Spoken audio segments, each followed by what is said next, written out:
ਗੱਲ ਇਹ ਆ ਵੀ ਇਸ ਅੰਦੋਲਨ ਨੇ ਪੰਜਾਬ ਦੇ ਸਿਰ ਜੋੜਤੇ। ਬੜੇ ਵਖਰੇਵੇਂ ਸੀ, ਇੱਕ ਪਿੰਡ 'ਚ ਤਿੰਨ ਪਾਰਟੀਆਂ ਸੀ, ਪਰ ਉਸ ਪਰਿਵਾਰ ਦਾ ਮਤਲਬ ਕਿੱਡਾ ਹੌਸਲਾ ਹੈ। ਉਹ ਅੱਜ ਵੀ ਇਸ ਸੰਘਰਸ਼ ਦੇ ਮੋਢੇ ਨਾਲ ਮੋਢਾ ਲਾ ਕੇ ਉਹਦੇ ਦਾਦਾ ਜੀ ਖੜੇ ਆ, ਪਿੱਛੇ ਨਹੀਂ ਹਟ ਰਹੇ। ਰਾਤੋਂ ਰਾਤ ਕਰੋਨਾ ਦੇ ਵਿੱਚ ਲੋਕਾਂ ਨੂੰ ਜਿੱਥੇ ਆਪਣੀ ਜਾਨ ਮਾਲ ਦੀ ਫਿਕਰ ਸੀ, ਇਹਨਾਂ ਨੇ ਦੇਖਿਆ ਵੀ ਖੇਤੀਬਾੜੀ ਇੱਕ ਐਸਾ ਸੈਕਟਰ ਹੈ ਜਿਹਦੇ 'ਚ ਪ੍ਰੋਫਿਟ ਹੀ ਪ੍ਰੋਫਿਟ ਹੈ, ਕਿਉਂਕਿ ਕਰੋਨਾ 'ਚ ਹਰ ਇੱਕ ਸੈਕਟਰ ਫੇਲ ਗਿਆ। ਮੈਂ ਕੱਲ੍ਹ ਰਾਜੇਵਾਲ ਸਾਹਿਬ ਦਾ ਬਿਆਨ ਸੁਣ ਰਿਹਾ ਸੀ ਕਿ ਉਹਨਾਂ ਦੇ ਮੰਤਰੀ ਜਦੋਂ ਉਹਨਾਂ ਨੂੰ ਮਿਲਦੇ ਆ, ਕਹਿੰਦੇ ਰਾਜੇਵਾਲ ਸਾਹਿਬ ਤੁਹਾਡੀ ਵੀ ਇੱਜ਼ਤ ਬਾਜੇ, ਸਾਡੀ ਵੀ ਇੱਜ਼ਤ ਬਾਜੇ, ਸਾਨੂੰ ਪਤਾ ਹੈ ਤਾਂ ਗਲਤ ਹੈ। ਮੈਂ ਅੱਜ ਵੀ ਲੋਕਾਂ ਨੂੰ ਇਹੀ ਗੱਲ ਕਹਿਣਾ ਵੀ ਤੁਸੀਂ ਇਹ ਗਦਾਰਾਂ ਨੂੰ ਪਛਾਣਿਓ, ਕਿਤੇ ਫੋਟੋਆਂ ਕਰਾਉਣ ਦੇ ਚੱਕਰ 'ਚ ਦੁਬਾਰੇ ਨਾ ਇਹਨਾਂ ਨੂੰ ਆਪਣੇ ਖੇਤਾਂ 'ਚ ਵੜਨ ਦਿਓ, ਸ਼ੂਟਿੰਗਾਂ ਕਰਨ ਦਿਓ, ਇਹਨਾਂ ਦਾ ਬਾਈਕਾਟ ਕਰੋ ਪੰਜਾਬ 'ਚੋਂ। ਉਹਨਾਂ ਨੂੰ ਵੀ ਪਤਾ ਹੈ ਵੀ ਜੇ ਗੌਰਮੈਂਟ ਸਾਡੇ ਆ ਗਈ ਤਾਂ ਸਾਡੇ ਪੱਲੇ ਜੋ ਕੁਛ ਹੈ ਬੰਗਾਲ 'ਚ ਇਹਨਾਂ ਨੇ ਉਜਾੜ ਦੇਣਾ, ਵਿਕਾਸ ਨਹੀਂ ਕਰਨਾ ਇਹਨਾਂ ਨੇ। ਜੋ ਸਾਡੇ ਕੋਲ ਹੈਗਾ ਉਹ ਵੀ ਖੋ ਕੇ ਲੈ ਜਾਣਾ। ਤਾਂ ਬੰਗਾਲ ਦੇ ਲੋਕ ਮੈਨੂੰ ਨਹੀਂ ਲੱਗਦਾ ਇਹ ਗਲਤੀ ਕਰਨਗੇ। ਸਿਆਣੇ ਨੇ, ਤਰੀਕਾ ਅਗਵਾਈ ਉਹਨਾਂ ਕੋਲ ਹੀ ਰਹੂਗੀ, ਤਰੀਕਾ ਉਹਨਾਂ ਦਾ ਰਹੂਗਾ, ਪਰ ਸਾਡੇ ਨਾਲ ਇੱਕ ਤਾਲਮੇਲ ਕਮੇਟੀ ਬਣਾ ਲੈਣ ਵੀ ਜਿੱਥੇ ਅਸੀਂ ਆਪਦੀ ਗੱਲ ਰੱਖ ਸਕੀਏ ਵੀ ਅਸੀਂ ਆਹ ਚਾਹੁੰਦੇ ਹਾਂ ਤੇ ਅਗਲਾ ਪ੍ਰੋਗਰਾਮ ਜੇ ਆਪਾਂ ਇੱਦਾਂ ਕਰ ਲਈਏ ਤਾਂ ਗੌਰਮੈਂਟ 'ਤੇ ਜ਼ਿਆਦਾ ਪ੍ਰੈਸ਼ਰ ਪਊਗਾ। ਕਿਸਾਨੀ ਸੰਘਰਸ਼ ਨੂੰ ਲਗਭਗ 4 ਮਹੀਨੇ ਹੋਣ ਵਾਲੇ ਨੇ। ਕਿਸਾਨ ਜਿਹੜੇ ਨੇ ਦਿੱਲੀ ਦੀਆਂ ਸਰਹੱਦਾਂ ਤੇ ਡਟੇ ਹੋਏ ਨੇ। ਅੰਦੋਲਨ ਲਗਾਤਾਰ ਸਿਖਰਾਂ ਵੱਲ ਵੱਧ ਰਿਹਾ ਹੈ ਤੇ ਖਾਸ ਬਾਤਚੀਤ ਕਰਨ ਲਈ ਸਾਡੇ ਨਾਲ ਜਸ ਬਾਜਵਾ ਮੌਜੂਦ ਨੇ। ਸਭ ਤੋਂ ਪਹਿਲਾਂ ਭਾਜੀ ਸਵਾਗਤ ਸਾਂਝਾ ਜੀ। ਬਹੁਤ ਮਿਹਰਬਾਨੀ ਬਾਈ, ਥੈਂਕ ਯੂ, ਧੰਨਵਾਦ। ਗੱਲ ਕਰਾਂਗੇ 4 ਮਹੀਨਿਆਂ ਦੀ। ਸ਼ੰਭੂ ਬਾਰਡਰ ਤੋਂ ਸ਼ੁਰੂ ਹੋਏ ਸੀਗੇ, 26 ਨਵੰਬਰ ਨੂੰ ਸ਼ੁਰੂ ਹੋਏ ਸੀਗੇ, ਤੇ ਗੱਲ ਕਰਾਂਗੇ 4 ਮਹੀਨੇ 'ਚ ਕੀ ਕੁਝ ਪਾਇਆ ਤੇ ਕੀ ਕੁਝ ਹੋਇਆ, ਕਿਉਂਕਿ ਕਾਫੀ ਮੌਤਾਂ ਵੀ ਉੱਥੇ ਹੋਈਆਂ ਨੇ। ਤੇ ਕਿਸ ਤਰ੍ਹਾਂ ਦੇਖਦੇ ਹੋ? ਦੇਖੋ, ਜਦੋਂ ਕੋਈ ਸੰਘਰਸ਼ ਵਿੱਢਿਆ ਜਾਂਦਾ ਹੈ ਤਾਂ ਉਹਦੇ 'ਚ ਓਬਵੀਅਸਲੀ ਮੈਨੂੰ ਤਾਂ ਇਹ ਲੱਗਦਾ ਵੀ ਕੱਲ੍ਹ ਭਗਤ ਸਿੰਘ ਉਹਨਾਂ ਦਾ, ਰਾਜਗੁਰੂ ਸੁਖਦੇਵ ਉਹਨਾਂ ਦਾ ਸ਼ਹੀਦੀ ਦਿਵਸ ਲੰਘ ਕੇ ਗਿਆ ਅਤੇ ਅਸੀਂ ਖਟਕੜ ਕਲਾਂ ਰੈਲੀ 'ਤੇ ਸੀ। ਮੈਨੂੰ ਇੱਕ ਕਿਸਮ ਨਾਲ ਇਹ ਲੱਗਦਾ ਵੀ ਇਹ ਆਜ਼ਾਦੀ ਦੀ ਉਹ ਲੜਾਈ ਉਹਨਾਂ ਨੇ ਮੁਲਕ ਗੋਰਿਆਂ ਤੋਂ ਆਜ਼ਾਦ ਕਰਵਾਇਆ ਅਤੇ ਇਹ ਭੂਰੇ ਆ ਗਏ ਇੱਥੇ, ਹੈ ਨਾ। ਅਤੇ ਇਹ ਵੀ ਮੈਨੂੰ ਲੱਗਦਾ ਕਿਤੇ ਨਾ ਕਿਤੇ ਆਜ਼ਾਦੀ ਦੀ ਦੂਜੀ ਲੜਾਈ ਹੀ ਵਿੱਢੀ ਹੋਈ ਹੈ। ਤਾਂ ਜਦੋਂ ਐਡੇ ਅੰਦੋਲਨ ਖੜ੍ਹੇ ਹੁੰਦੇ ਆ, ਅੱਜ ਪੰਜਾਬ ਨੇ ਸ਼ੁਰੂ ਕੀਤਾ, ਜਿਨ੍ਹਾਂ ਨੂੰ ਪੂਰੀ ਦੁਨੀਆ 'ਚ 2% ਕਿਹਾ ਜਾਂਦਾ ਹੈ, ਇਹ ਜੰਗ ਪੰਜਾਬ ਨੇ ਸ਼ੁਰੂ ਕੀਤਾ ਅਤੇ ਅੱਜ ਦੁਨੀਆ ਦੇ ਕੋਨੇ 'ਚ ਹਰ ਇੱਕ ਕੰਟਰੀ ਦੀ ਪਾਰਲੀਮੈਂਟ ਦੇ ਵਿੱਚ ਇਹਨਾਂ ਬਿੱਲਾਂ ਦੀ ਚਰਚਾ ਹੁੰਦੀ ਹੈ। ਇਹ ਵੱਡੀ ਪ੍ਰਾਪਤੀ ਹੈ ਸਾਡੀ। ਜੇ ਮੈਂ ਪ੍ਰਾਪਤੀਆਂ ਗਿਣਾਵਾਂ, 4 ਮਹੀਨੇ ਹੋਏ ਆ ਅਤੇ ਦੁਨੀਆ ਦੇ ਜਿਹੜੇ ਵੱਡੇ ਪੌਪ ਸਟਾਰ, ਰਿਹਾਨਾ ਵਰਗੇ, ਗ੍ਰੇਟਾ ਥਨਬਰਗ ਵਰਗੇ ਜਿਹੜੇ ਇਨਸਾਨੀਅਤ ਪਸੰਦ, ਇਨਸਾਫ ਪਸੰਦ ਲੋਕ ਨੇ, ਇਨਸਾਨੀਅਤ ਨੂੰ ਪਿਆਰ ਕਰਦੇ ਨੇ, ਪੀਸਫੁਲੀ ਰਹਿਣਾ ਪਸੰਦ ਕਰਦੇ ਨੇ, ਉਹ ਲੋਕ ਜਿਨ੍ਹਾਂ ਨੂੰ ਪੂਰੀ ਦੁਨੀਆ ਜਾਣਦੀ ਆ ਕੇ ਸਾਡੇ ਮੋਢੇ ਨਾਲ ਮੋਢਾ ਲਾ ਕੇ ਖੜ੍ਹ ਗਏ ਬਾਹਰਲੇ ਮੁਲਕਾਂ ਦੇ। ਅਤੇ ਇਹ ਹੈਗੀਆਂ ਨੇ ਸਾਡੀਆਂ ਵੱਡੀਆਂ ਪ੍ਰਾਪਤੀਆਂ, ਜਿੱਤਾਂ। ਦੂਜੀ ਗੱਲ ਇਹ ਆ ਵੀ ਇਸ ਅੰਦੋਲਨ ਨੇ ਪੰਜਾਬ ਦੇ ਸਿਰ ਜੋੜਤੇ। ਬੜੇ ਵਖਰੇਵੇਂ ਸੀ, ਇੱਕ ਪਿੰਡ 'ਚ ਤਿੰਨ ਪਾਰਟੀਆਂ ਸੀ, ਇੱਕ ਫਲਾਣੇ ਵਾਲਿਆਂ ਦੀ, ਇੱਕ ਢਮਕਾਣੇ ਵਾਲਿਆਂ ਦੀ, ਇੱਕ ਦੂਜੇ ਵਾਲਿਆਂ ਦੀ, 32-33 ਕਿਸਾਨ ਜਥੇਬੰਦੀਆਂ ਸੀ। ਇਸ ਅੰਦੋਲਨ ਨੇ ਸਭ ਨੂੰ ਇਕੱਠੇ ਕਰਤਾ, ਪੰਜਾਬ ਨੂੰ ਦੁਬਾਰੇ ਜਗਾਤਾ। ਇੱਕ ਬੜੀਆਂ ਤੌਹਮਤਾਂ ਪੰਜਾਬ 'ਤੇ ਲੱਗਦੀਆਂ ਸੀ ਵੀ ਇਹ ਨਸ਼ੇ ਦੇ ਵਿੱਚ ਨੌਜਵਾਨ ਗਰਕ ਗਏ, ਇੱਥੇ ਲੱਚਰ ਗਾਇਕੀ, ਉਹੀ ਗਾਉਣੇ ਵਾਲੇ, ਉਹੀ ਸੁਣਨ ਵਾਲੇ ਅੱਜ ਸਾਰੇ ਇੱਕ ਹੋ ਕੇ ਸਾਡੇ ਜਦੋਂ ਪਤਾ ਲੱਗਿਆ ਵੀ ਹਾਂ ਸਾਡੇ 'ਤੇ, ਸਾਡੀਆਂ ਹੱਕਾਂ 'ਤੇ ਡਾਕਾ ਮਾਰਿਆ ਜਾ ਰਿਹਾ, ਮੂਹਰੇ ਕੰਧ ਬਣ ਕੇ ਖੜ੍ਹੇ ਆ। ਨਾਲ ਏਕਤਾ ਦਾ ਹੋਕਾ ਦਿੰਦੇ ਹੋਏ ਪੰਜਾਬ 'ਚੋਂ ਨਿਕਲੇ, ਹਰਿਆਣਾ ਨਾਲ ਜੋੜ ਲਿਆ। ਅੱਜ ਪੂਰਾ ਭਾਰਤ ਕਿਸਾਨਾਂ ਦੇ ਨਾਲ ਸਿੰਪਥੀ ਰੱਖਦਾ। ਇਹ ਤਾਂ ਹੈਗੀਆਂ ਨੇ ਸਾਡੀਆਂ ਪ੍ਰਾਪਤੀਆਂ, ਜਿਹੜਾ ਕੁਛ ਅਸੀਂ ਖੱਟਿਆ। ਅਤੇ ਦੂਜੀ ਗੱਲ, ਜੇ ਮੈਂ ਕਹਿ ਦੂੰਗਾ ਵੀ ਖੋਇਆ, ਤਾਂ ਸਭ ਤੋਂ ਸਾਡਾ ਇਸ ਕਿਸਾਨੀ ਸੰਘਰਸ਼ ਦਾ ਸਭ ਤੋਂ ਪਹਿਲਾ ਸ਼ਹੀਦ ਨਵਰੀਤ ਸਿੰਘ, ਜਿਹਦੀ ਇਸ ਸੰਘਰਸ਼ ਦੇ ਵਿੱਚ 26 ਤਰੀਕ ਨੂੰ ਜਿਹੜਾ ਘਟਨਾਕ੍ਰਮ ਹੋਇਆ, ਉੱਥੇ ਉਹਦੀ ਜਾਨ ਬਹੁਤ ਕੀਮਤੀ ਸੀ। ਨੌਜਵਾਨ ਸੀਗਾ ਬਿਲਕੁਲ, 24-25 ਸਾਲ ਦਾ। ਉਹਦੇ ਦਾਦਾ ਜੀ ਨੂੰ ਅਸੀਂ ਜਦ ਵੀ ਸੁਣਦੇ ਹਾਂ ਭਾਵੁਕ ਹੋ ਜਾਂਦੇ ਹਾਂ। ਪਰ ਉਸ ਪਰਿਵਾਰ ਦਾ ਮਤਲਬ ਕਿੱਡਾ ਹੌਸਲਾ ਹੈ। ਉਹ ਅੱਜ ਵੀ ਇਸ ਸੰਘਰਸ਼ ਦੇ ਮੋਢੇ ਨਾਲ ਮੋਢਾ ਲਾ ਕੇ ਉਹਦੇ ਦਾਦਾ ਜੀ ਖੜ੍ਹੇ ਆ, ਪਿੱਛੇ ਨਹੀਂ ਹਟ ਰਹੇ। ਇੱਕ ਆਪਣਾ ਨੌਜਵਾਨ ਪੁੱਤ ਖੋਣ ਤੋਂ ਬਾਅਦ, ਉਦੋਂ ਬਾਅਦ 'ਚ ਸਾਡੇ 300 ਦੇ ਕਰੀਬ ਮੌਤਾਂ ਹੋ ਚੁੱਕੀਆਂ। ਉਹ ਸਾਡੇ ਸ਼ਹੀਦ ਨੇ ਇਸ ਸੰਘਰਸ਼ ਦੇ, ਹਮੇਸ਼ਾ ਸਾਡਿਆਂ ਦਿਲਾਂ ਦੇ ਵਿੱਚ ਜਿਉਂਦੇ ਰਹਿਣਗੇ।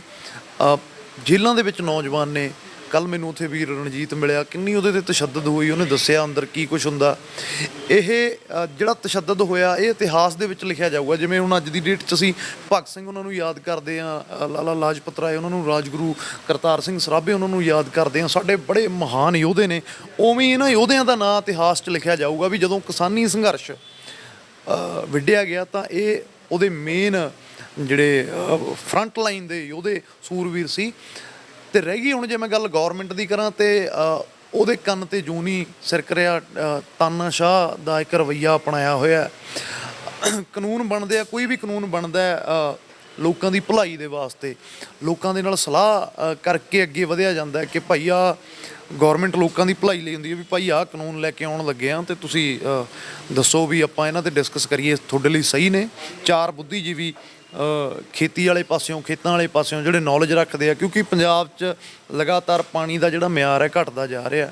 ਸਾਡੇ ਕੋਲ ਕੋਈ ਨਵਾਂ ਫਸਲੀਕਰਨ ਨਹੀਂ ਹੈਗਾ, ਉਹੀ ਕਣਕ ਝੋਨਾ ਹੈ, ਹੋਰ ਕੋਈ ਸਾਡੇ ਕੋਲ ਆਉਣ ਵਾਲੇ ਦਿਨਾਂ 'ਚ ਫਸਲਾਂ ਨਹੀਂ ਹੈਗੀਆਂ। ਗੌਰਮੈਂਟ ਨੂੰ ਜੇ ਕੁਝ ਬਿੱਲ ਪਾਸ ਕਰਨੇ ਸੀ, ਕੁਝ ਇੱਦਾਂ ਦੇ ਕਰਦੇ, ਸਾਡੇ ਨਾਲ ਸਲਾਹ ਮਸ਼ਵਰਾ ਕਰਕੇ ਵੀ ਭਾਈ ਆ ਕਾਨੂੰਨ ਲੈ ਕੇ ਆਉਣ ਲੱਗੇ ਆ ਤਾਂ ਅਸੀਂ ਉਹਦੇ 'ਚ ਆਪਣੀ ਸਹਿਮਤੀ ਦਿੰਦੇ। ਇਹ ਤਾਂ ਵਨ ਸਾਈਡਡ ਹੋ ਗਿਆ ਨਾ। ਰਾਤੋਂ ਰਾਤ ਕਰੋਨਾ ਦੇ ਵਿੱਚ ਲੋਕਾਂ ਨੂੰ ਜਿੱਥੇ ਆਪਣੀ ਜਾਨ ਮਾਲ ਦੀ ਫਿਕਰ ਸੀ, ਇਹਨਾਂ ਨੇ ਦੇਖਿਆ ਵੀ ਖੇਤੀਬਾੜੀ ਇੱਕ ਐਸਾ ਸੈਕਟਰ ਹੈ ਜਿਹਦੇ 'ਚ ਪ੍ਰੋਫਿਟ ਹੀ ਪ੍ਰੋਫਿਟ ਹੈ, ਕਿਉਂਕਿ ਕਰੋਨਾ 'ਚ ਹਰ ਇੱਕ ਸੈਕਟਰ ਫੇਲ ਗਿਆ। ਇੱਕ ਖੇਤੀਬਾੜੀ ਹੀ ਇੱਕ ਐਸਾ ਸੈਕਟਰ ਸੀ, ਜ਼ਿਮੀਂਦਾਰ ਹਰ ਇੱਕ ਕੰਮ ਬੰਦ ਹੋ ਗਿਆ। ਜਿਹੜਾ ਫਸਲਾਂ ਦਾ ਕੰਮ ਸੀ, ਜ਼ਿਮੀਂਦਾਰਾਂ ਦਾ ਕੰਮ ਸੀ, ਉਹ ਨਹੀਂ ਬੰਦ ਹੋਇਆ। ਤਾਂ ਗੌਰਮੈਂਟ ਇਹਦਾ ਵੀ ਪ੍ਰਾਈਵੇਟਕਰਨ ਕਰਨਾ ਚਾਹੁੰਦੀ ਹੈ। ਆਪਣੇ ਜਿਹੜੇ ਉਹਨਾਂ ਨੇ ਆਪਣੇ ਚਹੇਤੇ ਪੁੱਤ ਖੜੇ ਕੀਤੇ ਹੋਏ ਆ ਇਸ ਮੁਲਕ ਨੂੰ ਚਲਾਉਣ ਵਾਲੇ, ਉਹਨਾਂ ਦੇ ਹੱਥ 'ਚ ਇਹ ਸਾਰਾ ਕੁਝ ਦੇਣਾ ਚਾਹੁੰਦੀ ਹੈ। ਤਾਂ ਇਹਦੇ ਨਾਲ ਨਾਲ ਮੈਂ ਇਹ ਕਹਿਣਾ ਚਾਹੁੰਦਾ ਵੀ ਇੱਕ ਸੱਤਾ ਹੈ ਜਿਹੜੀ, ਉਹ ਹਮੇਸ਼ਾ ਉਹਦੇ 'ਤੇ ਜਿਹੜੀ ਇਹ ਪਾਰਟੀ ਹੈ ਕਾਬਜ਼ ਨਹੀਂ ਰਹੂਗੀ। ਸਰਕਾਰਾਂ ਆਉਂਦੀਆਂ ਜਾਂਦੀਆਂ ਰਹਿੰਦੀਆਂ ਨੇ, ਲੋਕਾਂ ਦੇ ਹੱਥ 'ਚ ਸਾਰਾ ਕੁਝ ਹੁੰਦਾ। ਹੁਣ ਜੇ ਗੌਰਮੈਂਟ ਨੂੰ ਲੱਗਦਾ ਹੈ ਕਿ ਅਸੀਂ ਤਾਂ ਹੁਣ ਜਾਣਾ ਹੀ ਨਹੀਂ, ਇਹ ਗਲਤ ਫਹਿਮੀ ਹੈ। ਜੇ ਹੁਣ ਸਾਡੀਆਂ ਜ਼ਮੀਨਾਂ ਖੋਹ ਕੇ ਇਹਨਾਂ ਜ਼ਮੀਨਾਂ ਨਾਲ ਇਕੱਲਾ ਸਾਡਾ ਰੁਜ਼ਗਾਰ ਦਾ ਸਾਧਨ ਨਹੀਂ ਜੁੜਿਆ, ਮੈਂ ਹਮੇਸ਼ਾ ਇਹ ਗੱਲ ਕਰਦਾ ਨਾ, ਸਾਡਾ ਇੱਕ ਇਤਿਹਾਸ ਜੁੜਿਆ ਇਹ ਜ਼ਮੀਨਾਂ ਨਾਲ। ਸਾਡੀਆਂ ਮਤਲਬ ਮੇਰਾ ਬਚਪਨ ਉਹਨਾਂ ਮੋਟਰਾਂ 'ਤੇ ਬੀਤਿਆ, ਮੇਰਾ ਡੇਕ ਜਾਮਣਾ ਡੌਲਾਂ ਉਹਨਾਂ 'ਤੇ ਵੱਟਾਂ 'ਤੇ ਗਿਰ ਗਿਰ ਕੇ ਅਸੀਂ ਤੁਰਨਾ ਸਿੱਖੇ ਹਾਂ।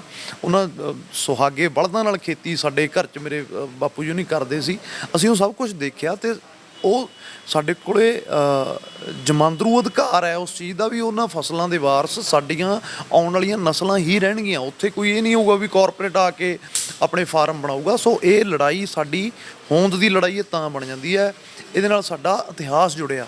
ਸੋ ਪੰਜਾਬੀ ਨੇ ਜਿਹੜੇ ਉਹ ਬਾਗੀ ਸੋਚ ਦੇ ਮਾਲਕ ਨੇ ਹਮੇਸ਼ਾ ਤੋਂ, ਜਦੋਂ ਉਹਨਾਂ ਨੂੰ ਲੱਗਿਆ ਵੀ ਗੌਰਮੈਂਟ ਧੱਕਾ ਕਰ ਰਹੀ ਹੈ, ਸਭ ਤੋਂ ਪਹਿਲਾਂ ਇਹ ਸੰਘਰਸ਼ ਹੈ ਜਿਹੜਾ ਪੰਜਾਬ ਨੇ ਵਿੱਢਿਆ, ਇਹਦੀ ਅਗਵਾਈ ਕੀਤੀ।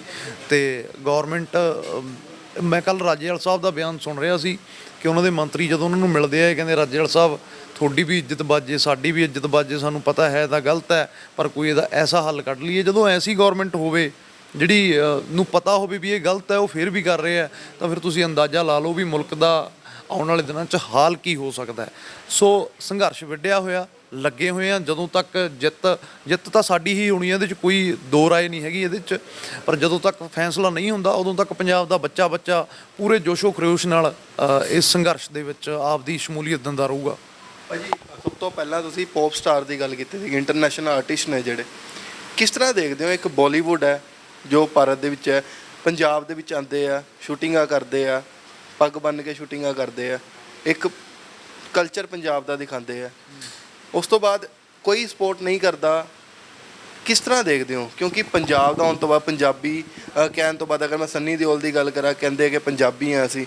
ਹੋਰ ਵੀ ਜਿਹੜੇ ਵੱਡੇ ਵੱਡੇ ਐਕਟਰ ਨੇ, ਅਕਸ਼ੇ ਕੁਮਾਰ ਹੋ ਗਿਆ, ਕਾਫੀ ਮੂਵੀਜ਼ ਪੰਜਾਬ ਦੇ ਵਿੱਚ ਕੀਤੀਆਂ। ਅਤੇ ਉਸ ਤੋਂ ਬਾਅਦ ਜਦੋਂ ਇਸ ਕਿਸਾਨੀ ਕੋਲ ਸ਼ੁਰੂ ਹੁੰਦਾ ਹੈ, ਕੁਝ ਅੱਗੇ ਨਹੀਂ ਆਉਂਦੇ, ਕਿਸ ਤਰ੍ਹਾਂ, ਕੀ ਫੀਲ ਕਰਦੇ ਹੋ? ਸਪੋਰਟ ਨਹੀਂ ਕਰਦਾ, ਇਹ ਨਹੀਂ ਮੈਟਰ ਕਰਦਾ। ਸਪੋਰਟ ਨਹੀਂ ਕਰਦੇ, ਅਸੀਂ ਕੋਈ ਉਹਨਾਂ ਤੋਂ ਭੀਖ ਨਹੀਂ ਮੰਗਦੇ ਵੀ ਆ ਕੇ ਸਾਡੀ ਸਪੋਰਟ ਕਰੋ। ਪਰ ਉਹ ਸਾਡੇ ਵਿਰੋਧੀ ਨੇ, ਜਿਨ੍ਹਾਂ ਦੇ ਖਿਲਾਫ ਅਸੀਂ ਜੰਗ ਛੇੜੀ ਹੋਈ ਆ, ਸਾਡੇ ਵਿਰੋਧੀਆਂ ਨਾਲ ਜਾ ਕੇ ਖੜ ਗਏ। ਉਹ ਜਦੋਂ ਤੱਕ ਤਾਂ ਇਹ ਸੰਘਰਸ਼ ਚੱਲ ਰਿਹਾ ਸੀ ਨਹੀਂ ਕੋਈ ਬੋਲਿਆ, ਸਾਨੂੰ ਕੋਈ ਫਰਕ ਨਹੀਂ ਪੈਂਦਾ ਸੀਗਾ। ਸੰਨੀ ਦਿਓਲ ਨਾਲ ਚਲੋ ਸਾਡਾ ਇੱਕ ਤਿਉ ਹੁੰਦਾ, ਇੱਕ ਹੱਕ ਹੁੰਦਾ ਬੰਦੇ 'ਤੇ ਵੀ ਸਾਡੇ ਪੰਜਾਬ ਦਾ ਪੁੱਤ, ਅਸੀਂ ਉਹਨੂੰ ਕਿਹਾ। ਧਰਮਿੰਦਰ ਨੂੰ ਨਹੀਂ ਸ਼ੁਰੂ ਤੋਂ ਪੰਜਾਬ 'ਚੋਂ ਗਏ ਹੈ, ਪੰਜਾਬੀਆਂ ਨੇ ਉਹਨਾਂ ਨੂੰ ਦਿੱਤਾ ਵੀ ਬਹੁਤ ਕੁਛ ਹੈ, ਤਾਂ ਸਾਨੂੰ ਇੱਕ ਆਪਣਾਪਣ ਲੱਗਦਾ ਸੀ, ਸਾਨੂੰ ਆਸ ਸੀ ਕਿ ਬੰਦੇ ਸਾਡੇ ਨਾਲ ਖੜਨਗੇ। ਪਰ ਉਹ ਨਹੀਂ ਖੜੇ ਸਾਡੇ ਨਾਲ, ਸਾਨੂੰ ਕੋਈ ਗਿਲਾ ਨਹੀਂ ਸੀ। ਪਰ ਦੁੱਖ ਉਸ ਦਿਨ ਹੋਇਆ ਜਦੋਂ ਸਾਡੇ ਜਾ ਕੇ ਵਿਰੋਧੀਆਂ 'ਚ ਸ਼ਾਮਲ ਹੋ ਗਏ।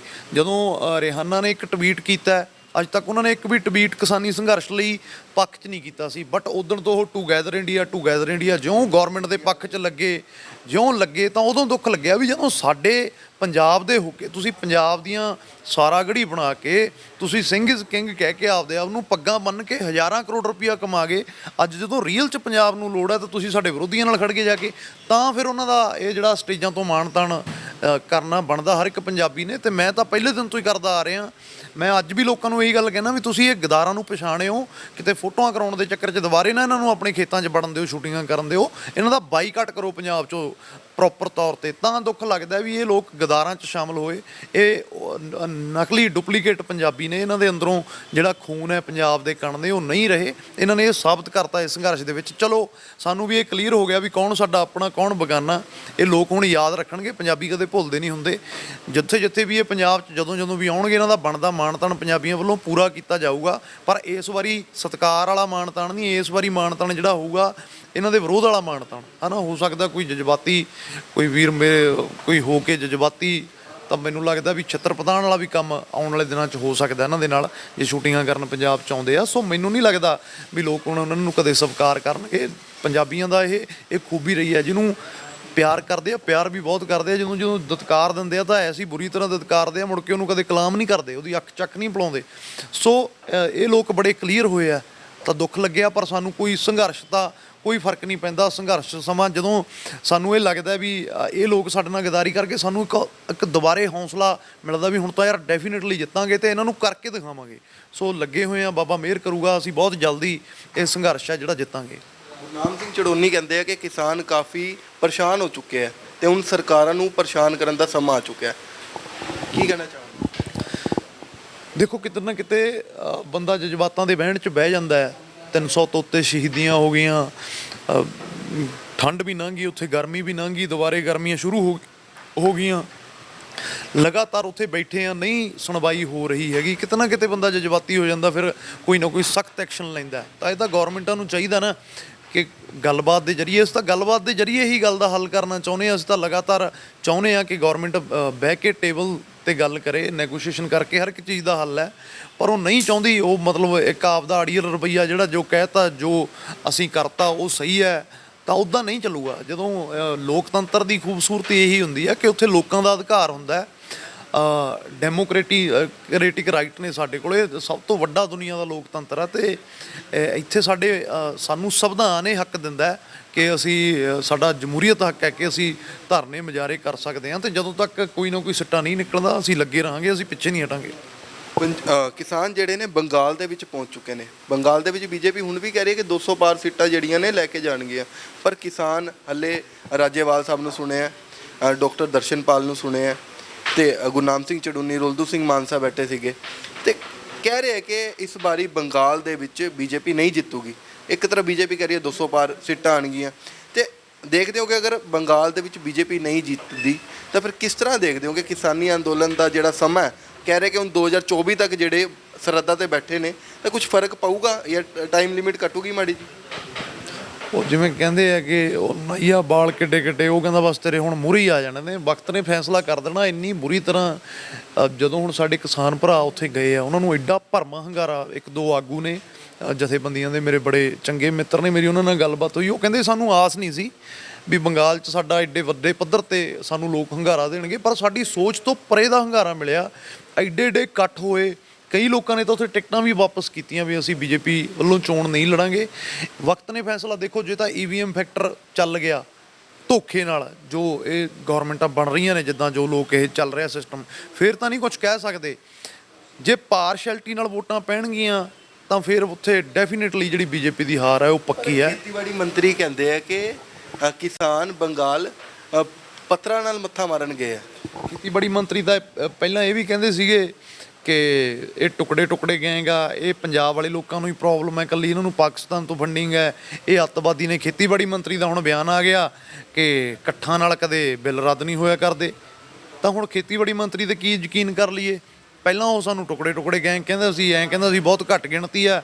ਹੁਣ ਉਹ ਕਹਿੰਦੇ ਨੇ ਇਕੱਠਾਂ ਨਾਲ ਕਦੇ ਬਿੱਲ ਨਹੀਂ ਰੱਦ ਹੋਇਆ ਕਰਦੇ। ਤਾਂ ਇੱਕ ਇਕੱਠ ਕਰਕੇ ਦਿਖਾ ਤਾ ਨਾ ਅੱਜ ਪੰਜਾਬੀਆਂ ਨੇ ਸ਼ੁਰੂ ਕੀਤਾ, ਅੱਜ ਦਿਖਾਤਾ ਕਿਸਾਨਾਂ ਨੇ ਵੀ ਅਸੀਂ ਇੱਕ ਹੈ, ਸਾਡੇ 'ਚ ਕੋਈ YSL ਨਹੀਂ ਆਉਂਦਾ, ਕੋਈ ਸਾਡੇ 'ਚ ਪਾਣੀਆਂ ਦਾ ਮੁੱਦਾ ਨਹੀਂ ਆਉਂਦਾ, ਕੋਈ ਸਾਡੇ 'ਚ ਹੋਰ ਚੰਡੀਗੜ੍ਹ ਨੂੰ ਲੈ ਕੇ ਲੜਾਈ ਨਹੀਂ ਆਉਂਦੀ। ਅੱਜ ਪੰਜਾਬ ਹਰਿਆਣਾ ਇੱਕ ਟਰਾਲੀ 'ਚ ਸੌਂਦੇ ਨੇ, 3 ਹਰਿਆਣੇ ਵਾਲੇ ਹੁੰਦੇ ਨੇ, 2 ਪੰਜਾਬੀ ਹੁੰਦੇ ਨੇ, ਇੱਕ ਲੰਗਰ 'ਚ ਰੋਟੀ ਖਾਂਦੇ ਨੇ। ਏਕਾ ਕਰਕੇ ਦਿਖਾਤਾ ਨਾ। ਬੰਗਾਲ 'ਚ ਜਦੋਂ ਨਤੀਜੇ ਆਉਣੇ ਨੇ, ਇਹ ਤਾਂ ਜਵਾਬ ਉਦੋਂ ਕਲੀਅਰ ਹੋਣਾ। ਅੱਜ ਜੋ ਮਰਜ਼ੀ ਉਹ ਕਹੀ ਜਾਣ, ਪਰ ਲੋਕਾਂ ਨੂੰ ਪਤਾ ਲੱਗ ਗਿਆ ਵੀ ਇਹ ਜਿਹੜੀ ਗੌਰਮੈਂਟ ਆ ਸਾਡੇ ਲਈ ਕਿੰਨੀ ਖਤਰਨਾਕ ਹੈ। ਇੰਨੀ ਖਤਰਨਾਕ ਗੌਰਮੈਂਟ ਤਾਂ ਮੈਨੂੰ ਨਹੀਂ ਲੱਗਦਾ ਅੱਜ ਤੱਕ ਕਦੇ ਮੇਰਾ ਮੰਨ ਕੇ ਚੱਲੋ 28 29 ਸਾਲ ਦੀ ਉਮਰ ਹੈ, ਮੈਂ ਰਾਜਨੀਤਿਕ ਸੂਝ-ਬੂਝ ਵੀ ਰੱਖਦਾ, ਮੈਂ ਦੁਨਿਆਵੀ ਚੀਜ਼ਾਂ ਦੀ ਵੀ ਨੌਲੇਜ ਰੱਖਦਾ, ਤਾਂ ਮੈਨੂੰ ਨਹੀਂ ਲੱਗਦਾ ਇਤਿਹਾਸ 'ਚ ਕੋਈ ਐਡੀ BJP ਦੇ ਬੜੇ ਚੰਗੇ ਲੀਡਰ ਰਹੇ ਨੇ, ਅਟਲ ਬਿਹਾਰੀ ਵਾਜਪਾਈ, ਰਾਜਨਾਥ ਵਾਲੇ ਵੀ ਸਟਿਲ ਮੈਨੂੰ ਲੱਗਦਾ ਵੀ ਉਹ ਇੱਕ ਐਸਾ ਬੰਦਾ ਜਿਹੜਾ ਨਿਰਪੱਖ ਗੱਲ ਕਰਦਾ। ਪਰ ਪਤਾ ਨਹੀਂ ਕੀ ਕਾਰਨ ਹੈ ਕਿ ਉਹ ਅੱਗੇ ਆ ਕੇ ਕਿਉਂ, ਉਹਨਾਂ ਦੀਆਂ ਕੀ ਮਜਬੂਰੀਆਂ ਨੇ, ਉਹਨਾਂ ਨੂੰ ਅੱਗੇ ਆਉਣ ਨਹੀਂ ਦਿੱਤਾ ਜਾ ਰਿਹਾ। ਕਾਰਪੋਰੇਟ ਦੇ ਨਾਲ ਤਾਲਮੇਲ ਕਰਕੇ ਗੌਰਮੈਂਟ ਚੱਲ ਰਹੀ ਹੈ, ਸਭ ਨੂੰ ਹੀ ਪਤਾ ਕੌਣ ਇਹ ਸਰਕਾਰ ਚਲਾ ਰਿਹਾ। ਸੋ ਮੈਨੂੰ ਲੱਗਦਾ ਵੀ ਆਉਣ ਵਾਲੇ ਦਿਨਾਂ 'ਚ ਸਭ ਕੁਝ ਕਲੀਅਰ ਹੋ ਜਾਣਾ। ਜੇ ਉਹ ਕਹਿ ਰਹੇ ਨੇ, ਉਹ ਆਪਦੇ ਬੁਨਿਆਦੀ ਉਹਨਾਂ ਦੇ ਜੁਮਲੇ ਨੇ। ਹੁਣ 15 ਲੱਖ ਵਾਲਾ ਵੀ ਉਹਨਾਂ ਨੇ ਕਹਿ ਹੀ ਦਿੱਤਾ ਨੇ ਵੀ ਇਹ ਤਾਂ ਸਾਡੇ ਜੁਮਲੇ ਨੇ। ਜੁਮਲਿਆਂ ਦੇ ਸਿਰਾਂ ਤੇ ਕਦੇ ਸਰਕਾਰਾਂ ਨਹੀਂ ਚੱਲਦੀਆਂ ਹੁੰਦੀਆਂ। ਲੋਕਾਂ ਨੂੰ ਪਤਾ ਲੱਗ ਗਿਆ ਵੀ ਦਿੱਲੀ ਲਗਾਤਾਰ ਹਰ ਇੱਕ ਵਰਗ ਨੇ ਸ਼ਮੂਲੀਅਤ ਕੀਤੀ ਹੈ, ਵੀ ਬਾਰਡਰਾਂ ਤੇ ਬੈਠੇ ਲੋਕਾਂ ਨੇ ਦਿਨ ਨਹੀਂ ਦੇਖਿਆ, ਰਾਤ ਨਹੀਂ ਦੇਖੀ। ਪੂਰੀ ਦੁਨੀਆ ਨੂੰ ਜਦੋਂ ਪਤਾ ਲੱਗ ਗਿਆ ਤਾਂ ਬੰਗਾਲ ਤਾਂ ਫਿਰ ਵੀ ਸਾਡੇ ਭਾਰਤ ਦੇਸ਼ ਦਾ ਇੱਕ ਖੇਤ ਸੂਬਾ ਹੈ, ਤਾਂ ਉਹਨਾਂ ਨੂੰ ਵੀ ਪਤਾ ਹੈ ਵੀ ਜੇ ਗੌਰਮੈਂਟ ਸਾਡੇ ਆ ਗਈ ਤਾਂ ਸਾਡੇ ਪੱਲੇ ਜੋ ਕੁਛ ਹੈ ਬੰਗਾਲ 'ਚ ਇਹਨਾਂ ਨੇ ਉਜਾੜ ਦੇਣਾ, ਵਿਕਾਸ ਨਹੀਂ ਕਰਨਾ ਇਹਨਾਂ ਨੇ। ਜੋ ਸਾਡੇ ਕੋਲ ਹੈਗਾ ਉਹ ਵੀ ਖੋਹ ਕੇ ਲੈ ਜਾਣਾ। ਤਾਂ ਬੰਗਾਲ ਦੇ ਲੋਕ ਮੈਨੂੰ ਨਹੀਂ ਲੱਗਦਾ ਇਹ ਗਲਤੀ ਕਰਨਗੇ ਵੀ ਉਹ ਦੁਬਾਰੇ BJP ਨੂੰ ਸੱਤਾ 'ਚ ਲੈ ਕੇ ਆਉਣਗੇ। ਤੇ ਅਗਰ ਭਾਜੀ ਮੈਂ ਗੱਲ ਕਰਾਂ 26 ਜਨਵਰੀ ਦੀ ਗੱਲ ਕਰਾਂ, ਉਸ ਤੋਂ ਬਾਅਦ ਕੋਈ ਵਾਕਿਆ ਹੋਇਆ ਉੱਥੇ, ਤੇ ਉਸ ਤੋਂ ਬਾਅਦ ਆਦੇ ਕਿਸਾਨ ਵਾਪਸ ਆ ਜਾਂਦੇ ਆ, ਤੁਸੀਂ ਵਾਪਸ ਆ ਜਾਂਦੇ ਆ, ਨਾਲ ਕੁਛ ਛੋਟੀ ਛੋਟੀ ਚੀਜ਼ਾਂ ਨੂੰ ਲੈ ਕੇ ਤਣਾਅ ਜਿਹੜਾ ਉਹ ਵੱਧ ਜਾਂਦਾ, ਗਰੁੱਪਬਾਜ਼ੀ ਹੋ ਜਾਂਦੀ ਹੈ। ਤੁਸੀਂ ਜੋ ਮੈਂ ਕਹਿਣਾ ਚਾਹ ਰਿਹਾ ਤੁਸੀਂ ਸਮਝ ਸਕਦੇ ਹੋ ਕਿ ਦੇਖੋ, ਜਦੋਂ ਐਡਾ ਵੱਡਾ ਅੰਦੋਲਨ ਖੜਾ ਹੁੰਦਾ, ਸੰਘਰਸ਼ ਖੜਾ ਹੁੰਦਾ, ਇਹਦੇ 'ਚ ਮਾੜੀਆਂ ਮੋਟੀਆਂ ਚੀਜ਼ਾਂ ਚੱਲਦੀਆਂ ਰਹਿੰਦੀਆਂ ਨੇ। ਕਈ ਵਾਰੀ ਇਹ ਹੁੰਦਾ ਵੀ ਸਰਕਾਰਾਂ ਕੁਛ ਬੰਦੇ ਆਪਦੇ ਵੀ ਵਿੱਚ ਫਿੱਟ ਕਰ ਦਿੰਦੀਆਂ ਨੇ ਵੀ ਇਹਨਾਂ ਨੂੰ ਤਾਰ ਪੀਡੋ ਕਰ ਦਿੱਤਾ ਜਾਵੇ। ਪਰ ਮੈਨੂੰ ਲੱਗਦਾ ਵੀ ਇਹ ਜਿਹੜਾ ਮੁੱਦਾ ਬੜਾ ਸੈਂਸਿਟਿਵ ਹੈ। ਇਹ ਤਾਂ ਵੋਟਾਂ ਦੀ ਜਾਂ ਰਾਜਨੀਤੀ ਦੀ ਲੜਾਈ ਨਹੀਂ ਹੈਗੀ। ਇਹ ਲੜਾਈ ਹੈ ਸਾਡੀਆਂ ਆਉਣ ਵਾਲੀਆਂ ਨਸਲਾਂ ਦੀ, ਸਾਡੀਆਂ ਫਸਲਾਂ ਦੀ, ਸਾਡੀ ਜ਼ਮੀਰ ਦੀ। ਇਹ ਲੜਾਈ ਆ ਸਾਡੀ ਪੱਗ ਦੀ। ਸਾਡੇ ਤੇ ਕੋਈ ਉਵੇਂ ਉਹਨਾਂ ਨੇ ਡਾਕਾ ਅੱਜ ਸਾਡੀ ਪੱਗ ਨੂੰ ਹੱਥ ਪਾਇਆ, ਕੋਈ ਇਹ ਖੇਤਾਂ ਨੂੰ ਖੋਹਣਾ, ਕੋਈ ਕਾਨੂੰਨ ਲੈ ਕੇ ਆਉਣਾ, ਕੋਈ ਮਾੜੀ ਗੱਲ ਨਹੀਂ। ਜਿੱਦਾਂ ਮੈਂ ਤੁਹਾਨੂੰ ਪਹਿਲਾਂ ਦੱਸ ਕੇ ਹਟਿਆ ਬਰੀਫ 'ਚ ਸਾਰਾ ਕੁਝ, ਵੀ ਉਹ ਸਲਾਹਾਂ ਨਾਲ ਆਉਂਦੇ ਨੇ। ਜੇ ਕੋਈ ਮੈਨੂੰ ਚੀਜ਼ ਹਜਮ ਹੀ ਨਹੀਂ, ਅੱਜ ਇੱਥੇ ਆਪਾਂ ਇਹਦੇ ਤੇ ਬੈਠੇ ਹਾਂ, ਮੈਂ ਨੌਨ ਵੈਜ ਨਹੀਂ ਖਾਂਦਾ, ਇਹ ਮੈਨੂੰ ਕਿਵੇਂ ਧੱਕੇ ਨਾਲ ਮੈਨੂੰ ਨੌਨ ਵੈਜ ਵਾਲਾ ਬਰਗਰ ਖਿਲਾ ਦੇਣਗੇ? ਨਹੀਂ ਖਿਲਾ ਸਕਦੇ, ਮੈਂ ਨਹੀਂ ਖਾਊਂਗਾ। ਇਹ ਚੀਜ਼ ਗੌਰਮੈਂਟ ਧੱਕੇ ਨਾਲ ਕਿਸਾਨਾਂ ਨੂੰ ਕਹਿ ਰਹੀ ਹੈ ਵੀ ਕਾਨੂੰਨ ਤੁਹਾਡੇ ਲਈ ਬਹੁਤ ਚੰਗੇ ਨੇ, ਸੋ ਸਾਡੇ ਲਈ ਚੰਗੇ ਨਹੀਂ ਹੈਗੇ। ਜਦੋਂ ਐਡਾ ਸੰਘਰਸ਼ ਖੜਾ ਹੁੰਦਾ ਤਾਂ ਮਾੜੀਆਂ ਮੋਟੀਆਂ ਊਚ ਨੀਚਾਂ ਚੀਜ਼ਾਂ ਆ ਜਾਂਦੀਆਂ ਨੇ। 26 ਨੂੰ ਜਿਹੜਾ ਕੰਮ ਹੋਇਆ, ਗੌਰਮੈਂਟ ਜੋ ਚਾਹੁੰਦੀ ਸੀ ਵੀ ਇਹ 2 ਫਾੜ ਹੋ ਜਾਣ, ਚਲੋ ਨੌਜਵਾਨਾਂ 'ਚ ਇੱਕ ਗਰਮਜੋਸ਼ੀ ਹੈ, ਜੋਸ਼ ਹੈ, ਲਾਲ ਕਿਲ੍ਹੇ ਤੇ ਚਲੇ ਗਏ, ਕੋਈ ਬੁਰੀ ਗੱਲ ਨਹੀਂ। ਲਾਲ ਕਿਲ੍ਹਾ ਵੀ ਸਾਡਾ ਹੀ ਇੱਕ ਦੇਸ਼ ਦਾ ਹਿੱਸਾ ਹੈ, ਜੇ ਅਸੀਂ ਉੱਥੇ ਚਲੇ ਗਏ। ਕਿਸਾਨ ਆ, ਕੋਈ ਅੱਤਵਾਦੀ ਨਹੀਂ ਹੈਗੇ। ਲਾਲ ਕਿਲ੍ਹੇ ਦੀ ਬੇਇੱਜ਼ਤੀ ਇਹਨਾਂ ਨੇ ਕਿਹਾ ਵੀ ਇਹਨਾਂ ਨੇ ਕਰਤੀ। ਲਾਲ ਕਿਲ੍ਹੇ ਦੀ ਉਦੋਂ ਤਾਂ ਬੇਇੱਜ਼ਤੀ ਹੋਈ ਨਹੀਂ ਜਦੋਂ ਡਾਲਮੀਆ ਗਰੁੱਪ ਨੂੰ ਲੀਜ਼ ਤੇ ਦੇ ਦਿੱਤਾ ਗਿਆ। ਉਦੋਂ ਤਾਂ ਲਾਲ ਕਿਲ੍ਹੇ ਦਾ ਕੋਈ ਮੈਂ ਕਹਿੰਦਾ ਵੀ ਇੱਕ ਇੰਡੀਆ ਦਾ ਇੱਕ ਉਹ ਵੱਡਾ ਸਥਾਨ ਹੈ ਲਾਲ ਕਿਲ੍ਹਾ, ਜਿਹੜਾ ਸਾਡੀ ਰੀਪ੍ਰਜੈਂਟ ਕਰਦਾ ਬਾਹਰਲੇ ਮੁਲਕਾਂ 'ਚ। ਜਦੋਂ ਤੁਸੀਂ ਉਹਨੂੰ ਪ੍ਰਾਈਵੇਟ ਕਰਨ ਉਹਦਾ ਕਰ ਸਕਦੇ ਹੋ, ਉਦੋਂ ਤਾਂ ਉਹਦੀ ਬੇਇੱਜ਼ਤੀ ਹੋਈ ਨਹੀਂ। ਜੇ ਕਿਸਾਨ ਆਪਦੀਆਂ ਹੱਕਾਂ ਨੂੰ ਲੈ ਕੇ ਲਾਲ ਕਿਲ੍ਹੇ 'ਤੇ ਚਲੇ ਗਿਆ ਤਾਂ ਫਿਰ ਬੇਇੱਜ਼ਤੀ ਇਹਦੇ 'ਚ ਕਿਵੇਂ ਹੋਊਗੀ ਲਾਲ ਕਿਲ੍ਹੇ ਦੀ? ਤਿਰੰਗਾ ਕਹਿੰਦੇ ਜੀ ਤਿਰੰਗੇ ਦਾ ਅਪਮਾਨ ਕਰਤਾ। ਤਿਰੰਗੇ ਦਾ ਅਪਮਾਨ ਵਾਰ-ਵਾਰ ਹਰ ਇੱਕ ਬੰਦਾ ਕਹਿੰਦਾ ਵੀ ਸਾਨੂੰ ਦੱਸਣਗੇ। ਬਾਰਡਰਾਂ 'ਤੇ ਜਦੋਂ ਲੋੜ ਪੈਂਦੀ ਹੈ ਤਾਂ ਸਾਡੇ ਵੀਰ ਸਿੱਖ ਰੈਜੀਮੈਂਟ ਸਭ ਤੋਂ ਮੂਹਰੇ ਹੁੰਦੀ ਹੈ। ਅੱਜ ਵੀ ਬਰਫ਼ਾਂ ਦੇ ਵਿੱਚ, ਪਹਾੜਾਂ ਦੇ ਵਿੱਚ ਸਿੱਖ ਰੈਜੀਮੈਂਟ ਡਟੀ ਹੋਈ ਹੈ, ਅਤੇ ਉੱਥੇ ਖਾਲਸੇ ਦਾ ਨਿਸ਼ਾਨ ਨਾਲ ਲੈ ਕੇ ਚੱਲਦੇ ਆ। ਦੇਖੋ ਨੌਜਵਾਨ ਟਰੈਕਟਰਾਂ 'ਤੇ, ਕੈਮਰੇ ਵਾਲਿਆਂ ਨੂੰ ਕਹਿੰਦਾ ਮੈਂ ਪਿੱਛੇ ਦਿਖਾਓ ਟਰੈਕਟਰਾਂ 'ਤੇ ਕਿਵੇਂ ਝੰਡੇ ਲੱਗੇ ਹੋਏ ਆ ਨਾ, ਕਿਸਾਨੀ ਦੇ ਝੰਡੇ ਆ, ਨਾਲ ਸਾਡੇ ਪੰਥ ਦੇ ਝੰਡੇ ਆ। ਇਹ ਕੋਈ ਬੁਰੀ ਗੱਲ ਨਹੀਂ ਹੈਗੀ। ਤਿਰੰਗਾ ਸਾਡੇ ਲਈ ਵੀ ਉਨਾ ਸਤਿਕਾਰਯੋਗ ਹੈ ਜਿੰਨਾ ਕਿਸੇ ਹੋਰ ਲਈ ਹੈ। ਅਸੀਂ ਤਾਂ ਸਮਾਂ ਭੋਰਾ ਉਹਨਾਂ ਨਾਲੋਂ ਵੱਧ ਹੀ ਕਰਦੇ ਹੋਵਾਂਗੇ। ਸੋ ਤਿਰੰਗੇ ਦਾ ਕੋਈ ਦਿਖਾਇਆ ਮੀਡੀਆ ਨੇ, ਜਿਹੜਾ ਨਿਰਪੱਖ ਮੀਡੀਆ, ਕੋਈ ਇਹਦੇ 'ਚ ਅਪਮਾਨ ਨਹੀਂ ਕੀਤਾ ਗਿਆ। ਤਿਰੰਗਾ ਆਪਣੀ ਜਗ੍ਹਾ 'ਤੇ ਸੀ। ਖਾਲਸੇ ਦਾ ਜਿਹੜਾ ਸਾਡਾ ਨਿਸ਼ਾਨ ਸਾਹਿਬ ਸਾਡਾ ਪ੍ਰਤੀਕ ਹੈ, ਉਹ ਆਪਦੀ ਜਗ੍ਹਾ 'ਤੇ ਸੀ। ਉਹ ਬਸ ਗੌਰਮੈਂਟ ਨੇ ਕੋਸ਼ਿਸ਼ ਕੀਤੀ ਵੀ ਇਹਨਾਂ 'ਚ ਪਾੜ ਪਾ ਦਈਏ, ਉਹਨੂੰ ਲੈ ਕੇ ਥੋੜ੍ਹੀ ਜਿਹੀ ਸਾਡੇ ਜਿਹੜੇ ਨੌਜਵਾਨ ਨੇ ਕਈ ਵਾਰੀ ਗਰਮਜੋਸ਼ੀ 'ਚ, ਤਲਖੀ 'ਚ ਆ ਜਾਂਦੇ ਆ।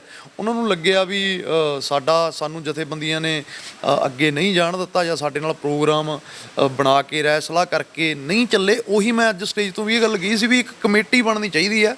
ਮੈਂ ਪਹਿਲੇ ਦਿਨ ਤੋਂ ਹੀ ਇਹ ਗੱਲ ਕਹਿੰਦਾ ਆ ਰਿਹਾ ਵੀ ਨੌਜਵਾਨੀ ਦਾ ਕੰਮ ਕਰਨ ਦਾ ਤਰੀਕਾ ਅਲੱਗ ਹੈ। ਥੋੜ੍ਹੀ ਜਿਹੀ ਗਰਮਜੋਸ਼ੀ, ਗਰਮ ਪ੍ਰੋਗਰਾਮ ਮੰਗਦੀ ਹੈ ਨੌਜਵਾਨੀ। ਸਿਆਣੇ ਨੇ, ਤਰੀਕਾ ਅਗਵਾਈ ਉਹਨਾਂ ਕੋਲ ਹੀ ਰਹੂਗੀ, ਤਰੀਕਾ ਉਹਨਾਂ ਦਾ ਰਹੂਗਾ, ਪਰ ਸਾਡੇ ਨਾਲ ਇੱਕ ਤਾਲਮੇਲ ਕਮੇਟੀ ਬਣਾ ਲੈਣ ਵੀ ਜਿੱਥੇ ਅਸੀਂ ਆਪਦੀ ਗੱਲ ਰੱਖ ਸਕੀਏ ਵੀ ਅਸੀਂ ਆਹ ਚਾਹੁੰਦੇ ਹਾਂ ਤੇ ਅਗਲਾ ਪ੍ਰੋਗਰਾਮ ਜੇ ਆਪਾਂ ਇਦਾਂ ਕਰ ਲਈਏ ਤਾਂ ਗਵਰਨਮੈਂਟ ਤੇ ਜ਼ਿਆਦਾ ਪ੍ਰੈਸ਼ਰ ਪਊਗਾ। ਅੱਜ ਵੀ ਮੈਂ ਇਹੀ ਗੱਲ ਕਹੀ ਸੀ ਕਿ ਇੱਕ ਤਾਲਮੇਲ ਕਮੇਟੀ ਬਣ ਜਾਵੇ ਜਿਹਦੇ ਥਰੂ ਜਿਹੜੀ ਨੌਜਵਾਨੀ ਉਹ ਆਪਦੀ ਗੱਲ ਖੁੱਲ੍ਹ ਕੇ ਅੱਗੇ ਰੱਖ ਸਕੇ ਵੀ ਸਾਨੂੰ ਇਹ ਚਾਹੀਦਾ ਜਾਂ ਆਉਣ ਵਾਲੇ ਦਿਨਾਂ 'ਚ ਆਪਾਂ ਇਹ ਪ੍ਰੋਗਰਾਮ ਕਰ ਲਈਏ। ਜਿੰਨੀ ਛੇਤੀ ਇਹ ਕਮੇਟੀ ਬਣ ਜੂਗੀ ਜਿਹਦੇ 'ਚ ਇਕੱਲਾ ਪੰਜਾਬ ਦੇ ਨੌਜਵਾਨ ਨਹੀਂ, ਹਰਿਆਣੇ ਦੇ ਨੌਜਵਾਨ ਵੀ, ਉੱਤਰਾਖੰਡ ਦੇ ਨੌਜਵਾਨ ਵੀ, ਚੰਡੀਗੜ੍ਹ ਦੇ ਹੋਰ ਵੀ ਜਿਹੜੀਆਂ ਲੇਡੀਜ਼ ਦਾ ਕਿੱਡਾ ਵੱਡਾ, ਸਾਡੀਆਂ ਭੈਣਾਂ ਦਾ, ਬਜ਼ੁਰਗ ਮਾਤਾਵਾਂ ਦਾ ਕਿੱਡਾ ਵੱਡਾ ਯੋਗਦਾਨ ਹੈ। ਇੱਕ ਦੋ ਲੇਡੀਜ਼ ਨੂੰ ਵੀ ਨਾਲ ਰੱਖਿਆ ਜਾਵੇ ਜਿਹੜੇ ਸੂਝਵਾਨ ਲੋਕ ਨੇ, ਬੁੱਧੀਜੀਵੀ ਲੋਕ ਨੇ, ਜਿਹੜੇ ਲਗਾਤਾਰ ਸੰਘਰਸ਼ ਲਈ ਵਰਕ ਕਰ ਰਹੇ ਨੇ, ਡਟੇ ਹੋਏ ਨੇ। ਸੋ ਇੱਕ ਕਮੇਟੀ ਨੌਜਵਾਨਾਂ ਦੀ ਬਣਨੀ ਚਾਹੀਦੀ ਹੈ ਜਿਹੜੀ ਤਾਲਮੇਲ ਕਮੇਟੀ ਹੋਵੇ ਜਿੱਥੇ ਆਪਦੀ ਗੱਲ, ਜਿੱਥੇ 32 ਜਥੇਬੰਦੀਆਂ ਨੇ ਉੱਥੇ ਇੱਕ 33, ਸਿੱਧੇ ਪੰਜਾਬੀ 'ਚ ਕਹਿ ਦਵਾਂ, ਇੱਕ ਜਥੇਬੰਦੀ ਨੌਜਵਾਨਾਂ ਦੀ ਲੱਗ ਬਣ ਜਾਣੀ ਚਾਹੀਦੀ ਆ। 33 ਹੋ ਜਾਣਗੇ ਨਾਲ, ਜਿੱਥੇ 32 ਜਾਂਦੇ ਉੱਥੇ ਇੱਕ ਬੰਦਾ ਸਾਡੇ ਚਲੇ ਜਾਣਗੇ, 2 ਬੰਦੇ ਨਾਲ ਕੋਈ ਫਰਕ ਨਹੀਂ ਪੈਣ ਲੱਗਿਆ। ਇਹਦੇ ਨਾਲ ਜਿਹੜਾ ਮੋਰਚਾ ਹੈ ਉਹ ਸਟਰੋਂਗ ਹੋਊਗਾ, ਧਰਨਾ ਹੈ ਜਿਹੜਾ ਅੰਦੋਲਨ ਸਾਡਾ ਹੋਰ ਤਕੜਾ ਹੋਊਗਾ। ਸੋ ਇਹ ਬਣਨੀ ਚਾਹੀਦੀ ਹੈ ਜਲਦ ਤੋਂ ਜਲਦ।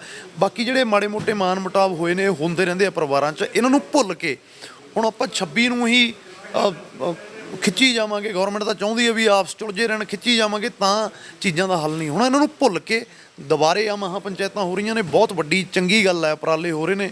ਵਿਚਾਰਧਾਰਾ ਦਾ, ਡਾਇਲੋਗ ਦਾ ਜਿਉਂਦੇ ਰਹਿਣੇ ਬਹੁਤ ਜ਼ਰੂਰੀ ਹੁੰਦਾ। ਗੱਲ ਖੁੰਡ ਚਰਚਾ ਛਿੜਨੀ ਬਹੁਤ ਜ਼ਰੂਰੀ ਹੁੰਦੀ ਹੈ।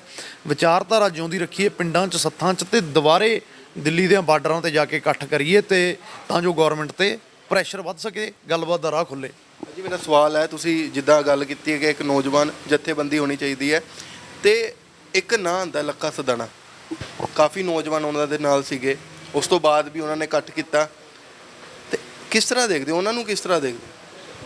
ਚੰਗੀ ਗੱਲ ਹੈ। ਇਕੱਠ ਤਾਂ ਦੇਖੋ ਇੱਕ ਲਈ ਕੀਤਾ ਨਾ, ਉਹਨਾਂ ਨੇ ਕਹਿਤਾ ਇਕੱਠ ਕੀਤਾ ਉਹਨਾਂ ਨੇ ਆਪਦਾ ਨੌਜਵਾਨਾਂ ਦਾ, ਤੇ ਉਹਨਾਂ ਨੇ ਕਹਿਤਾ ਵੀ ਅਸੀਂ ਧਰਨੇ ਦੇ ਨਾਲ ਹੈ, ਅਸੀਂ ਬਜ਼ੁਰਗਾਂ ਤੋਂ ਬਾਹਰ ਨਹੀਂ ਹੈਗੇ। ਬਜ਼ੁਰਗਾਂ ਨੇ ਇਕੱਠ ਕੀਤਾ, ਉਹ ਕਹਿੰਦੇ ਸਾਡੀ ਜਵਾਕ ਨੇ, ਅਸੀਂ ਇਹਨਾਂ ਤੋਂ ਬਿਨਾਂ ਅੱਗੇ ਨਹੀਂ ਚੱਲ ਸਕਦੇ। ਤਾਂ ਫਿਰ ਇੱਕ ਕਿਉਂ ਨਹੀਂ ਹੋ ਸਕਦੇ? ਇੱਕ ਮੰਚ ਤੇ ਇਕੱਠੇ ਕਿਉਂ ਨਹੀਂ ਹੋ ਸਕਦੇ? ਅਸੀਂ ਇਹ ਕੀਤਾ, ਅਸੀਂ ਖਟਕੜ ਕਲਾਂ ਕੀਤਾ, ਨੌਜਵਾਨ, ਸਿੱਖ ਜਥੇਬੰਦੀਆਂ, ਪੰਥਕ ਜਥੇਬੰਦੀਆਂ, ਕਬੱਡੀ ਵਾਲੇ, ਕਿਸਾਨ ਜਥੇਬੰਦੀਆਂ ਇੱਕ ਮੰਚ ਤੇ, ਅੱਜ ਵੀ ਇੱਥੇ ਇੱਕ ਮੰਚ ਤੇ। ਸਾਡੀ ਕੋਸ਼ਿਸ਼ ਇਹੀ ਹੈ ਜਿਹੜਾ ਇਹ ਅਲੱਗ-ਅਲੱਗ ਧਰਨੇ ਵਾਲਾ ਮਹਾਂ ਪੰਚਾਇਤਾਂ ਦਾ ਸਿਸਟਮ ਚੱਲ ਪਿਆ ਨਾ, ਵੀ ਇਹ ਲੱਖੇ ਸਿਧਾਣੇ ਉਹਨਾਂ ਨੇ ਕੀਤਾ, ਇਹ ਜਥੇਬੰਦੀਆਂ ਨੇ, ਇਹ ਡੈਡਲੌਕ ਤੋੜ ਕੇ ਦੁਬਾਰੇ ਇੱਕ ਮੰਚ ਤੇ ਇਕੱਠੇ ਹੋ ਕੇ ਅੱਗੇ ਵਧੀਏ, ਤਾਂ ਜੋ ਲੋਕਾਂ 'ਚ ਇਹ ਨਾ ਜਾਵੇ ਵੀ ਇਹ ਦੋ ਫੜ ਹੋਏ ਹੋਏ ਨੇ, ਇਹ ਦੋ ਰੈਲੀਆਂ ਕਰਦੇ ਨੇ। ਲੋਕਾਂ ਨੂੰ ਇਹ ਲੱਗੇ ਵੀ ਇੱਕੋ ਹੀ ਰੈਲੀ ਕਰਦੇ ਆ, ਇੱਕੋ ਹੀ ਸੰਘਰਸ਼ ਵਿੱਢਿਆ ਇਹਨਾਂ ਨੇ। ਸਾਡਾ ਮੋਟਿਵ ਕੀ ਹੈ? ਲੱਖੇ ਸਿਧਾਣੇ ਦਾ ਮੋਟਿਵ ਕੀ ਹੈ? ਇਹਨਾਂ 3 ਕਾਲੇ ਕਾਨੂੰਨਾਂ ਨੂੰ ਰੱਦ ਕਰਾਉਣਾ। ਰਾਜੇ ਵਾਲੇ ਉਹਨਾਂ ਦਾ ਮੋਟਿਵ ਕੀ ਹੈ? ਇਹਨਾਂ 3 ਕਾਲੇ ਕਾਨੂੰਨਾਂ ਨੂੰ ਰੱਦ ਕਰਾਉਣਾ। ਬਸ ਠੀਕ ਹੈ, ਤਾਂ ਫਿਰ ਇੱਕ ਹੋ ਜਾਓ ਨਾ। ਕਿੱਥੇ ਪੈ ਰਿਹਾ, ਕੀ ਲੱਗਦਾ ਫਿਰ ਸੋਚ? ਕੋਈ ਐਡਾ ਵੀ ਸੋਚ 'ਚ ਫਰਕ ਨਹੀਂ ਹੈਗਾ, ਮਾੜਾ ਮੋਟਾ ਸਭ ਥਾਵੇਂ ਪੰਜਾਬੀ ਨੇ, ਇਹਨਾਂ 'ਚ ਥੋੜ੍ਹਾ ਬਹੁਤਾ ਚੌਧਰ ਦਾ ਚੱਲਦਾ ਹੀ ਰਹਿੰਦਾ ਸਿਸਟਮ। ਕੋਈ ਐਡਾ ਪਰ ਇਹ ਵੱਡਾ ਮੁੱਦਾ ਨਹੀਂ ਵੀ ਇਹਦੇ ਕਰਕੇ ਸਾਡਾ ਜਿਹੜਾ ਅੰਦੋਲਨ ਹੈ ਉਹ ਤਾਰ ਪੀੜ ਹੋ ਜਾਊਗਾ ਜਾਂ ਪਿੱਛੇ ਹਟ ਜਾਵਾਂਗੇ।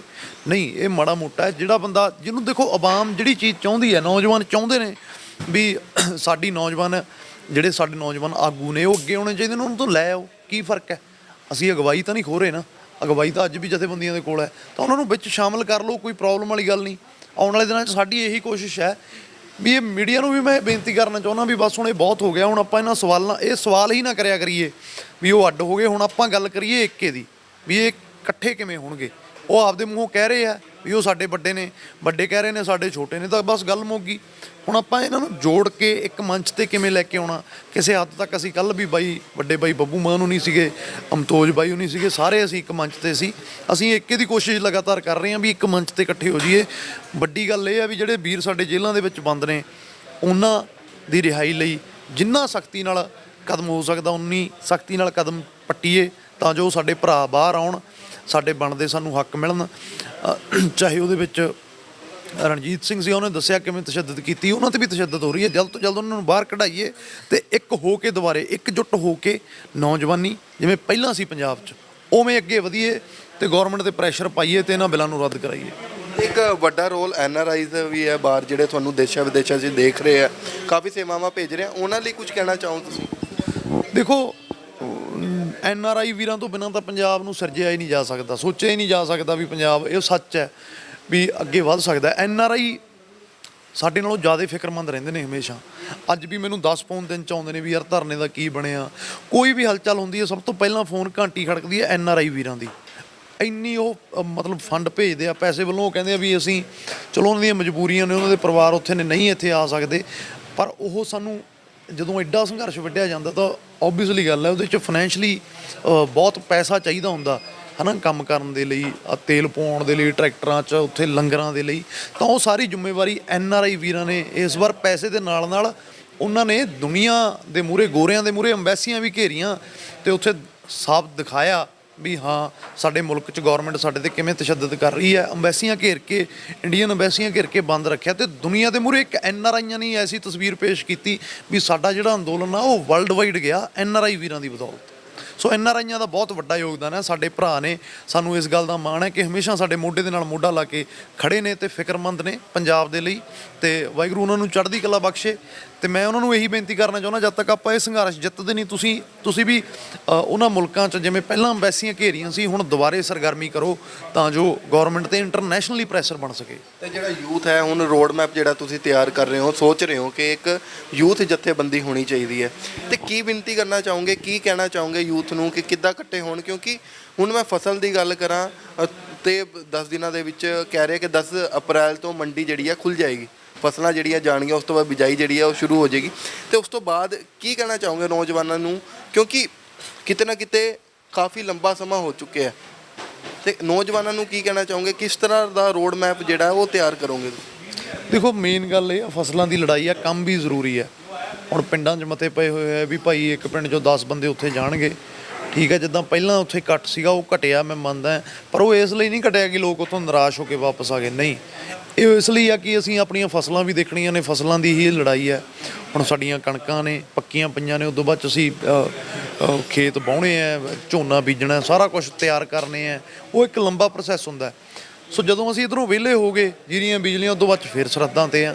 ਨੌਜਵਾਨਾਂ ਨੂੰ ਬਸ ਇਹੀ ਕਹਿਣਾ ਚਾਹੁੰਦਾ ਕਿ ਤੁਸੀਂ ਵੱਧ ਤੋਂ ਵੱਧ ਸ਼ਮੂਲੀਅਤ ਹੈ ਜਿਹੜੀ ਉਹ ਦਿੱਲੀ ਬਾਰਡਰਾਂ 'ਤੇ ਕਰੋ, ਇਕੱਠੇ ਹੋ ਕੇ ਆਪਸੀ ਇੱਕ ਆਪਦੇ ਗਰੁੱਪ ਬਣਾ ਲਓ ਵੀ ਅੱਜ ਆਪ 5 ਪਿੰਡ ਨੇ, ਇੱਥੋਂ ਖਰਚਾ ਕਿਵੇਂ ਬਚੂਗਾ ਵੀ 5 ਪਿੰਡਾਂ 'ਚੋਂ 2 ਟਰਾਲੀਆਂ ਜਾਣਗੀਆਂ, ਵੀ ਭਾਈ ਅੱਜ ਫਲਾਣੇ ਪਿੰਡ ਵਾਲੇ ਜਾਣ ਲੱਗੇ ਤਾਂ ਤੇਲ ਪਾਉਣਗੇ, ਦੂਜੇ ਪਿੰਡ ਵਾਲੇ ਆਉਣ ਲੱਗੇ ਤੇਲ ਪਾਉਣਗੇ, ਤੇ ਇੱਕ ਪਿੰਡ ਦਾ ਟਰੈਕਟਰ ਹੋਊਗਾ, ਦੂਜੇ ਪਿੰਡ ਦੀ ਟਰਾਲੀ ਹੋਊਗੀ। ਐਦਾਂ ਇਕੱਠੇ ਹੋ ਕੇ 5 ਪਿੰਡਾਂ 'ਚੋਂ ਡਿਊਟੀ ਲਾ ਦਿੱਤੀ ਜਾਵੇ ਵੀ ਭਾਈ 2 ਟਰਾਲੀਆਂ ਚੱਲੀਆਂ ਨੇ, 50 ਬੰਦੇ ਚਾਹੀਦੇ ਨੇ ਲੰਗਰ ਦੀਆਂ ਸੇਵਾ ਪਿੰਡ 'ਚੋਂ ਗਰਾਹੀ ਕਰਕੇ। ਇਹ ਜ਼ਿੰਮੇਵਾਰੀਆਂ ਨੌਜਵਾਨ ਸਾਂਭਣਾ, ਆਪਦਾ ਸਮਾਨ ਨਾਲ ਲੈ ਕੇ ਜਾਣਾ, ਆਪਦਾ ਪੱਧਰ 'ਤੇ ਉੱਥੇ ਲੰਗਰ ਚਲਾਉਣ। ਚਲੋ ਗੁਰੂ ਮਹਾਰਾਜ ਦੀ ਕਿਰਪਾ ਨਾਲ ਲੰਗਰਾਂ ਦੀ ਤਾਂ ਕਦੇ ਵੀ ਪੰਜਾਬ ਨੇ ਪੂਰੀ ਦੁਨੀਆ 'ਚ ਲੰਗਰ ਲਾਏ ਨੇ, ਤਾਂ ਫਿਰ ਸਾਡੇ ਆਪਦੇ ਘਰ ਦਾ ਕੰਮ ਆ, ਕਦੇ ਕਮੀ ਰਹੀ ਨਹੀਂ ਹੈਗੀ। ਇਹ ਤਾਂ ਚਲੋ ਗੱਲਾਂ ਛੋਟੀਆਂ ਨੇ ਨਾ, ਵਾਹਿਗੁਰੂ ਦੀ ਬਹੁਤ ਮਿਹਰ ਹੈ। ਅਸੀਂ ਤਾਂ ਮੰਨਦੇ ਹਾਂ ਵੀ ਪ੍ਰਤੱਖ ਹਾਜ਼ਰ ਨਾਜ਼ਰ ਮੰਨਦੇ ਹਾਂ ਕਿ ਗੁਰੂ ਨਾਨਕ ਸਾਹਿਬ ਇਸ ਅੰਦੋਲਨ ਨੂੰ ਚਲਾ ਰਹੇ ਨੇ, ਤੇ ਜਿੱਤ ਸਾਡੀ ਯਕੀਨੀ ਹੈ।